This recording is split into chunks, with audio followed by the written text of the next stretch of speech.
Good morning. We're here in beautiful Prescott, Arizona on Yavapai Courtyard Steps. And we are here at the Bluegrass Festival, and can't wait for 1 o'clock to see those Arizona wildflowers.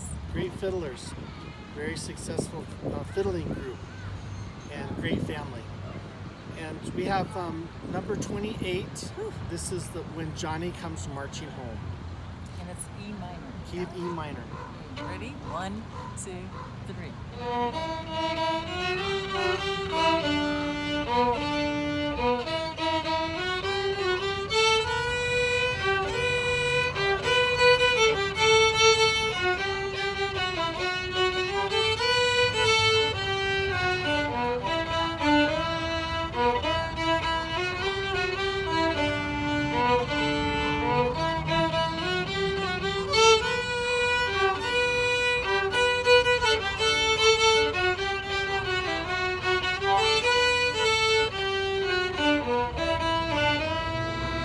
Yay!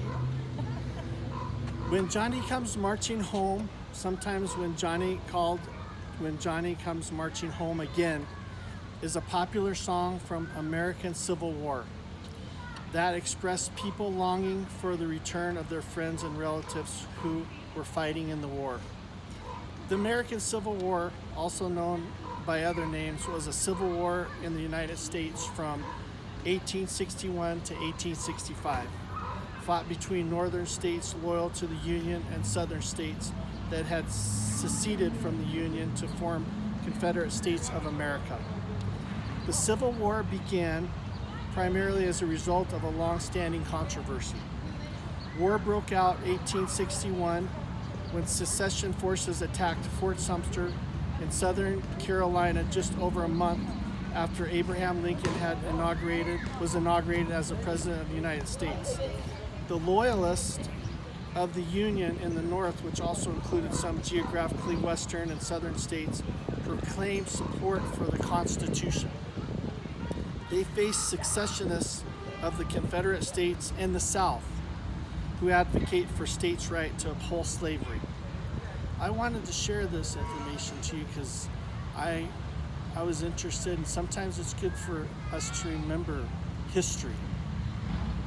The lyrics to When Johnny Comes Marching Home were written by the Irish-American band leader Patrick Gilmore during the American Civil War. Its first sheet music publication was deposited in the Library of Congress on September 26, 1863, with words and music credited to Louis Lambert. Copyright was retained by the publisher Henry Tolman Company of Boston. Why Gilmore chose to publish under the pseudonym is not clear, but popular composers of the period often employed pseudonyms. How do you say that?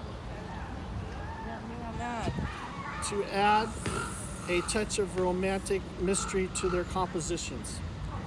Gilmore is said to have written the song for his sister Annie as she prayed for the safe return of her fiancé, Union Light Artillery Captain John O'Rourke, from the Civil War.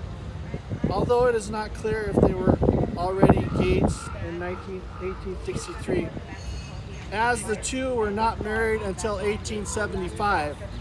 Gilmore later acknowledged that the music was not original, but was, as he put it in 1883 article in the Musical Herald, a musical waif,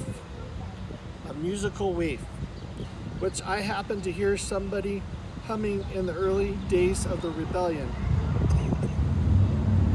And taking it a fancy to it, wrote it down, dressed it up, gave it a name, and rhymed it to usefulness for a special purpose suited to the times. Okay, here's the definition of a waif.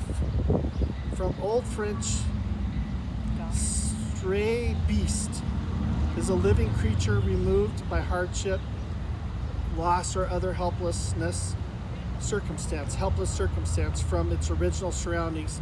The most common usage of the word is to disintegrate a homeless, forsaken orphan child or someone whose appearance is evocative of the same. They do say when we learn new words, we increase our intelligence. Thank God for Google, and thank God for Google to provide us this YouTube platform. Wait, there's a little story about Georgia in this where she was just like 7 months old and in the car seat in the back, and Hayden would say, "How do you learn new words, Georgia?" And she wouldn't say things, and then he would ask it again, and all of a sudden we hear this little voice from the back seat going, "Google." Okay, go ahead. We are very grateful to Google and YouTube. The melody, okay, back to the song, When Johnny Comes Marching Home. The melody was previously published around July 1st, 1863, as a music to the Civil War drinking song, Johnny Fill Up the Bowl. A color illustrated updated slip of Gilmore's lyrics printed by his own Boston publisher excuse me, actually states that When Johnny Comes Marching Home should be sung to the tune of Johnny Fill Up the Bowl. The original sheet music for Johnny Fill Up the Bowl states that the music was arranged, not composed, by J. Journal. There is a melodic resemblance of the tune that is of John Anderson, My Joe, to which Robert Burns wrote lyrics to fit a pre-existing tune dating from 1630 or earlier, and Jonathan Leiter has suggested a connection to the 7th century ballad, The Three Ravens. That's a lot. When Johnny Comes Marching Home is also sung to the same tune as Johnny I Hardly Knew Ye, and is frequently thought to have been a rewriting of that song. However, we're almost done. Johnny I Hardly Knew Ye was published until 1863, and it originally had a different melody. Excuse me. When Johnny Comes Marching Home was immensely popular and was sung by both sides of the American Civil War. It became a hit in England as well. Speaking of our great military, I'd like to dedicate this song to our lifelong friend Robin, who is involved in supporting a great refueler who helps keep our country safe and tough. We thank you both for your service and dedication to our country and freedom. Robin has been such a great friend to support my music and also in life as a great supporter of living. And I know her way back, going back to Grace Community Church, Camp Grace. We just recently walked the grounds of Camp Grace in beautiful Sholo, Arizona. And we want to thank you, our listeners, to making this possible. We just love doing this.